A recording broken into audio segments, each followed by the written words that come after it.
Hey, good morning there. It's about a little after 3 a.m.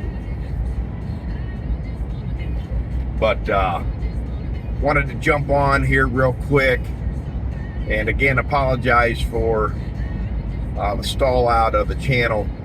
I'm not in my groove yet here. I got to get things right with the boat first. Secondly, I got to get the boat set up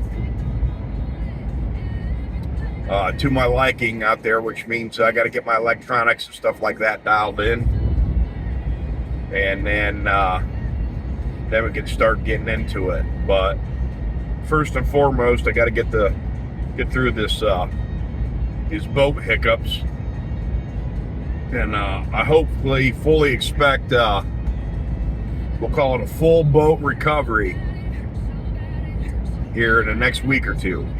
So we'll see. But I wanted to pick up a little bit. We did end up having about an hour and a half.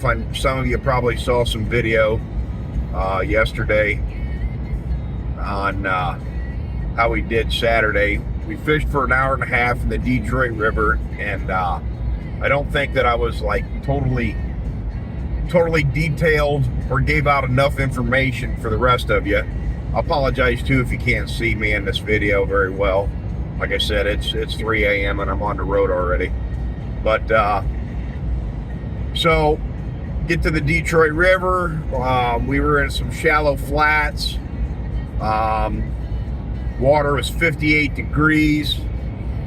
If anybody wants to get more detailed information about the fishing activity, I highly suggest you go to the Spreaker fishing report.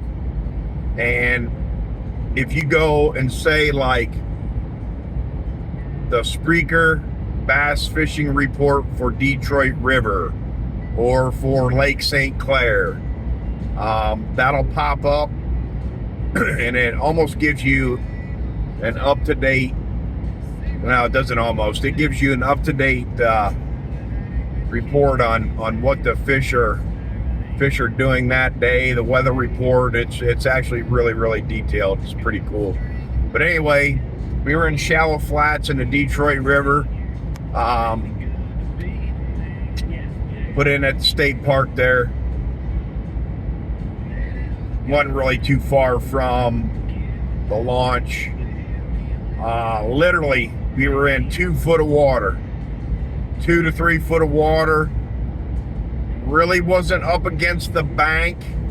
We were kind of scoping around in there a little bit. Not good enough yet to understand or see the difference between a largemouth and crappie and whatever kind of shit fish they got in there, but definitely was able to pick up a couple bass. There's definitely a lot of fish activity going on in there for sure. We was throwing a 1/2 ounce chatterbait, like I said, in 2 foot of water. Green pumpkin color. Brock, he was slow rolling his, kind of dragging it. I was kind of popping and bouncing mine a little bit. You get hung up on the weeds, you know, give it a couple pops.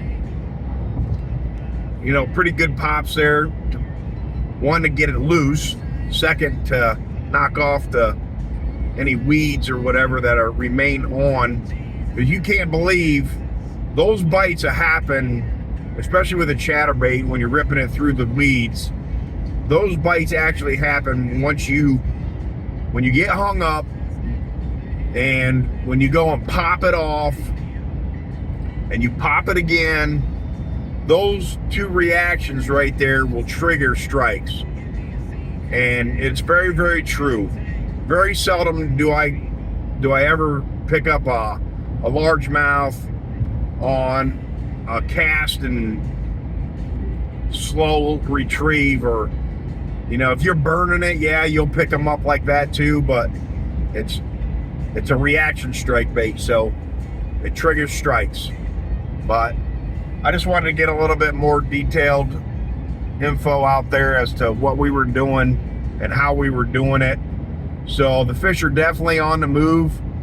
I would guess it's still pre-spawn, maybe. I don't know, man. That's kind of threw me for a loop that water temperature was up that high already. But we were in some shallow water. But all right, other than that, pray for me. Hopefully I can get my rig back on the water and get back at some fishing. So y'all take care. Till next time, rip those lips.